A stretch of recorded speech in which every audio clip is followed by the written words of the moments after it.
Malaysia Kuala Lumpur gas pipeline विस्फोरण घटी भयंकर अग्निकांड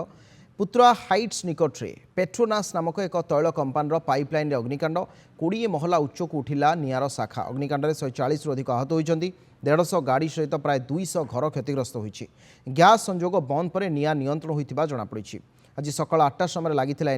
ए निआ आखपाखर आवासिक अंचल को व्यापी जाता 190टी घर और 148टी गाड़ी को क्षति पहुंचाई 145 जन आहत होती आहतों मध्य 3 जन शिशु अच्छा 67 जन को निकट हस्पिटाल भर्ती कर 37 जन आहत घरोई हस्पिटाल चिकित्सित होती तेज एपर्यंत कौन मृत्युर खबर मिलना किछि घंटा जलिबा परे मध्याह्न गैस वॉल्व बंद करने पर निआ आयत्त को आसाला मालेशियार प्रधानमंत्री अनवर इब्राहिम घटनास्थल परिदर्शन करिसेंति